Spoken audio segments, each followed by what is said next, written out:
All right. Um, so we're going to be solving story problems, word problems, basically, by writing equations.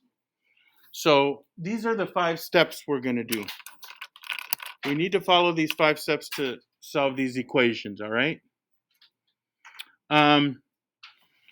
So let's look at these 5 steps, guys. Step number 1, read the problem without trying to solve it. A lot of times we're just concerned with reading it and trying to get the answer right away. Maybe on some of these questions today it's possible, but definitely by tomorrow it's not going to be that easy.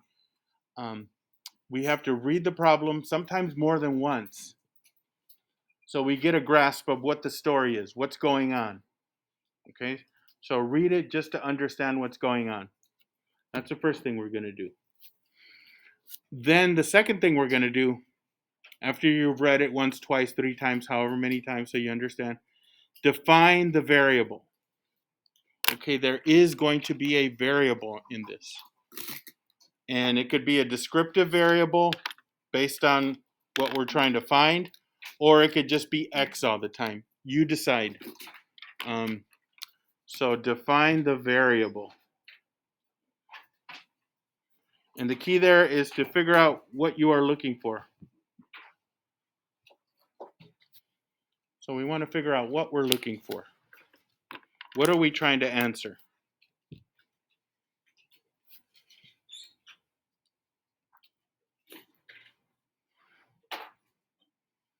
And then what we're also going to be doing is we're going to identify important information. So you're going to notice keywords that'll tell you to add, subtract, multiply, divide, and certain numbers. So we're going to identify important information.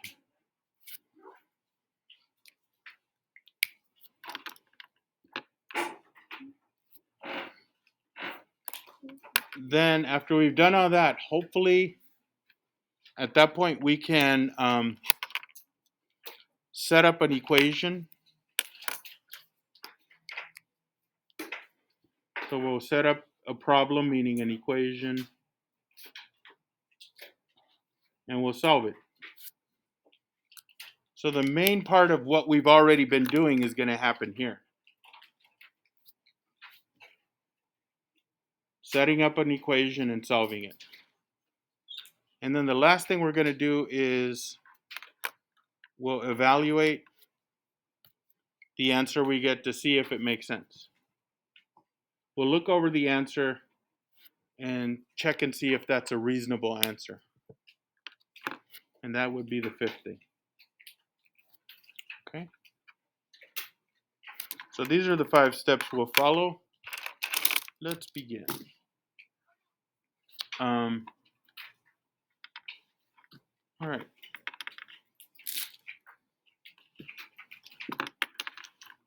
So we're going to follow the steps on these 3 problems that we have here. Starting with this one. So let's begin. We're just going to read the problem the first time. We're going to read the problem and hopefully figure out what we have to answer, and that would lead us to a variable. So it says Jenna bought 5 reams of paper at the store for a total of $21. The tax for her purchase was $1. Find the price of each ream of paper. Okay, so it says find the price for each ream of paper.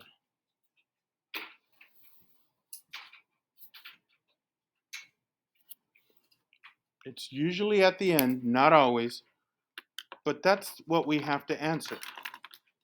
Find the price for each ream of paper. You guys know what a ream of paper is? It's like a pack of paper. You know, you go to the stationery store, or even at Walgreens or CVS or something. You can buy paper for your printer, and it's in packs. That's a ream. So that's what we have to answer. So we can be descriptive and use maybe the variable R for the price for each ream of paper, or maybe even P for the price, or we could just use X. Which would you rather do? R or P, descriptive, or X? There's no right or wrong way. What would you guys like? R? Okay. Let's do it. Let's use R. So R, and then we're going to define what R represents. The price for each ream of paper.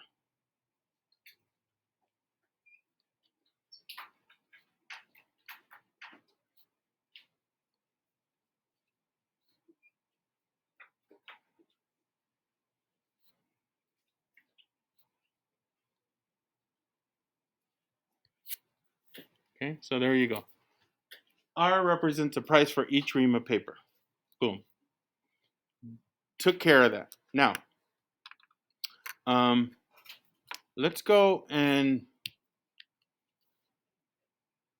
identify important information. So we've read the problem, defined a variable.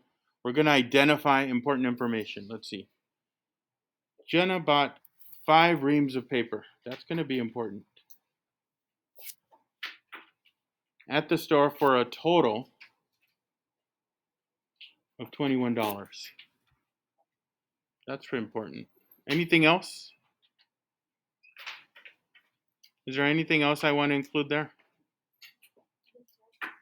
Yeah, the tax on the purchase. The tax was $1. Okay, so that's going to be pretty much the key details. So think about when you purchase stuff, right?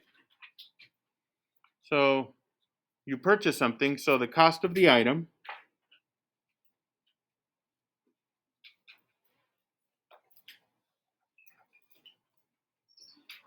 in this case paper,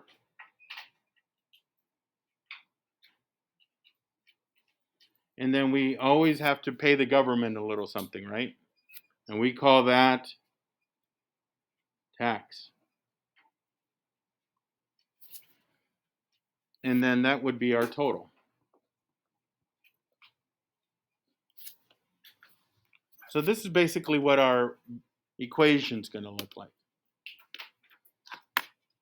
So we have to figure out how much we paid for all that paper. How much paper did Jenna buy? 5 reams. What we don't know is the cost for each ream, right? How much each ream cost. But what are we using to represent that? R. So if it was, say it was $2 a ream, it would be 5 reams at $2. What would we do with a 5 and the 2? 5 reams, $2 each, you would multiply. So it's R though. So maybe we could write it this way. The number of reams times the cost for each ream, R, plus the tax. How much was tax? Equals the total, which was $21. There's an equation we can solve.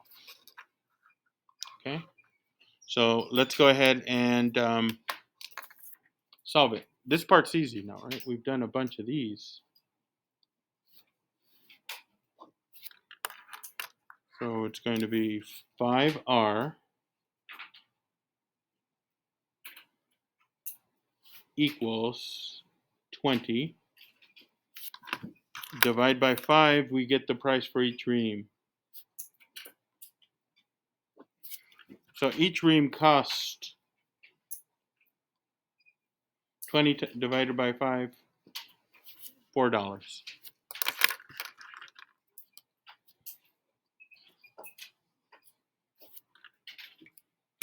Okay, so let's go ahead and write that down. The cost of each ream was $5.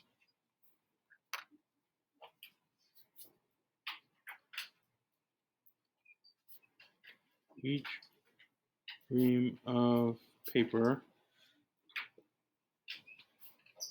cost $4. Let's check it real quick to see if that makes sense. If I put this back in, it should equal 21. So it would be 5 times 4, 20, plus the dollar tax would be 21. It works out. Okay? All right. Any questions? Let's try number 2, the second one.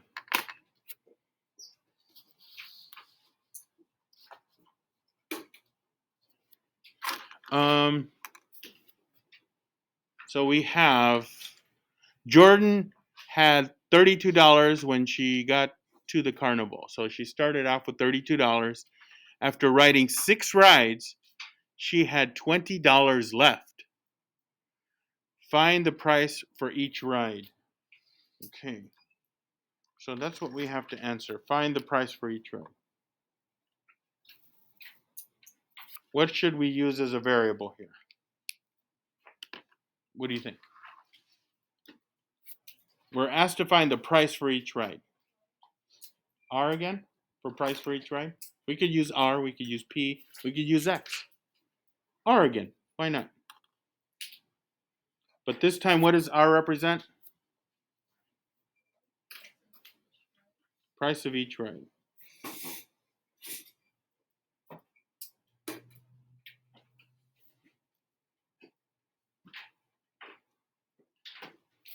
Okay. This is going to be a little different. Because you start off with some money, right? Some initial amount.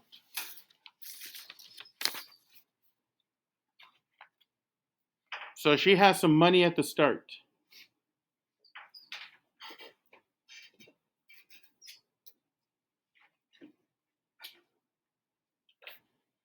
But then what happens to the amount of money that, yeah, she's wasting it or spending it? So how would we show that mathematically though? Yeah, we're going to subtract basically the cost for the rides.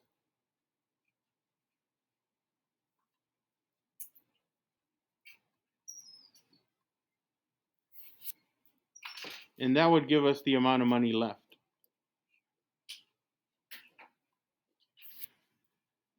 So she has some money at the start. They tell us how much. We subtract away the cost for the rides, and that's the money left. Okay. So let's see if we can't figure this out. They tell us she had $32 when she got there. And she got on 6 rides, and she had $20 left.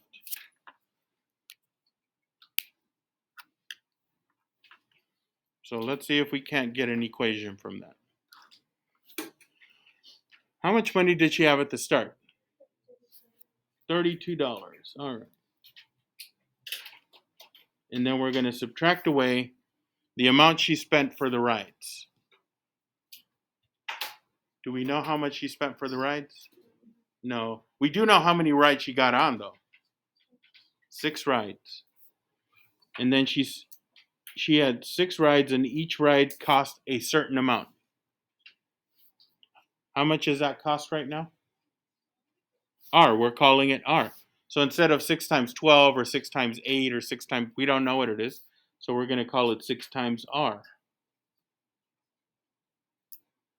So $32 minus 6 times R, which is the cost for the rides, will equal the amount she had left, which is how much? $20. So here's our equation here. 32 minus 6R equals 20. So let's solve this one. Let's get rid of 32.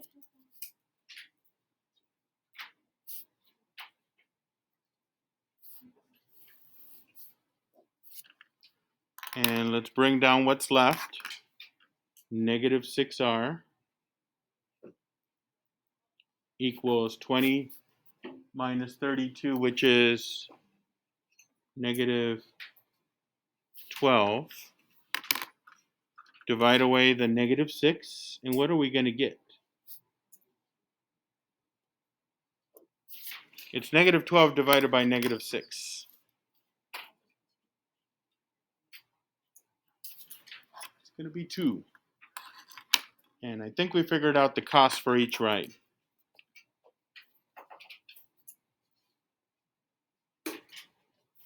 So I guess you buy tickets, right? Each ticket was $2. So we could say, ha ha ha. The cost for each ride is $2.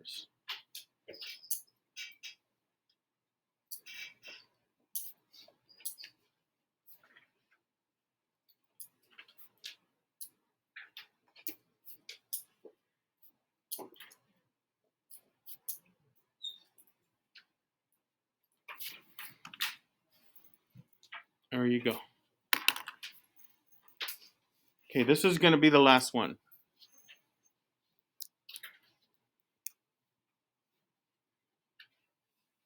And no, I don't know where Miss Garcha lives.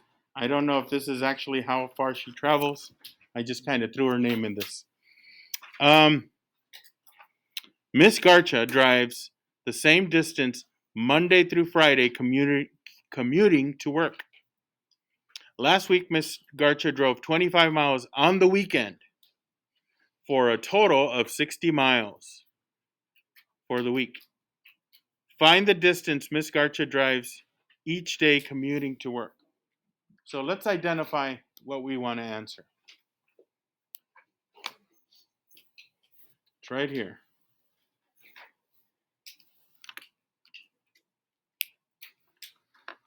So since we're using descriptive variables, I think I shall use D. And D is going to represent the distance Miss Garcha drives each day. So D is the distance Miss Garcha commutes each day.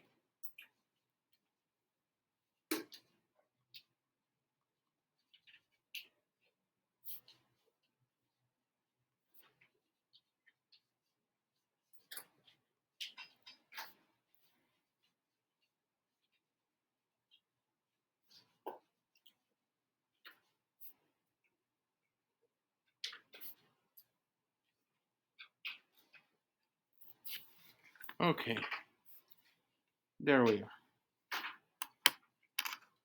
So let's read the problem, see if we can't figure out a little more. So it says she drives the same distance Monday through Friday. That seems important. Commuting to work. So Monday through Friday, she drives the same distance. It says, last week, Miss Garcha drove 25 miles on the weekend. So 25 miles on the weekend. And then her total for the week was 60 miles. Her total for the whole week was 60 miles. What do we do when we total something up? What do we do mathematically? Add. So we're going to add, looks like. We're going to add how much she's driving. And there's two types of driving that she's doing. She's driving on the weekday and then the weekend. Because that on the weekday, isn't she driving the same type of drive every day to work and back? So that would be the weekday.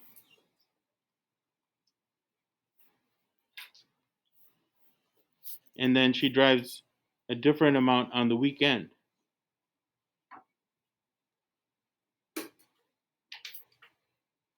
And that's the total. I'll say total miles. Total miles. How's that? Okay. This is going to be the tougher one, the weekdays. How many days are in the weekday? Monday through Friday, it's how many days? 5 days. So this is 5 days. I'll write that down.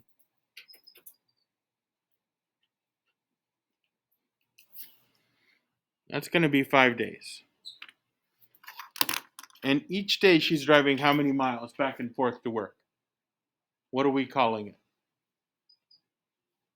Do we know? Look at the information here. We're not calling it a number because we don't know the number yet. But what are we representing it with? D, right? D is the distance she commutes each day. This is each day.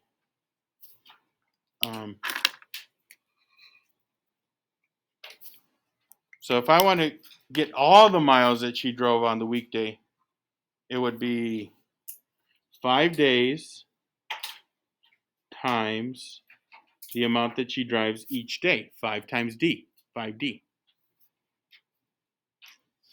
And then how much did she drive on the weekend? Do we know that? 25 miles. We actually know that as an actual amount. And that all that has to equal a total of 60 miles. So 5D plus 25 equals 60. Let's go ahead and solve this one. We'll get rid of the 25.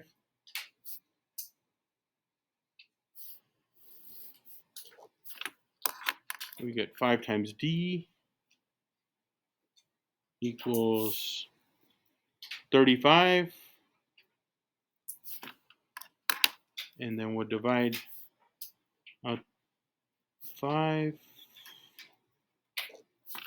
And we'll get the distance for each day. D equals how much? 7. So it looks like it's going to be 7 miles a day.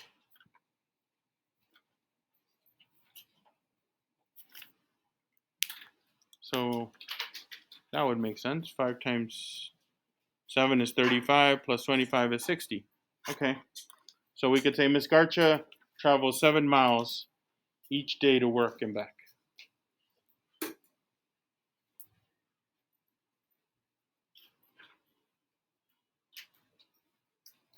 Commutes 7 miles each day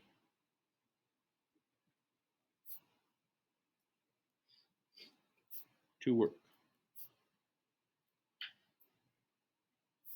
and back.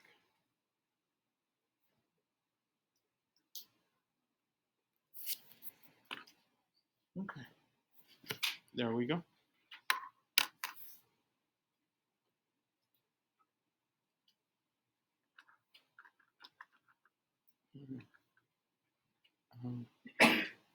Bless you.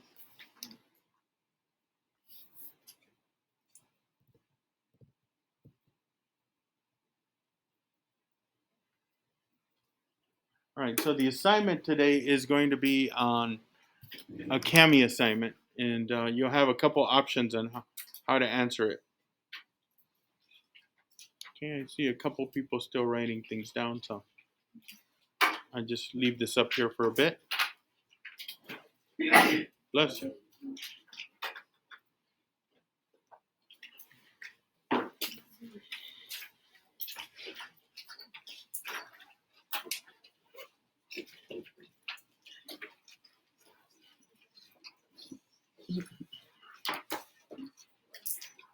All right.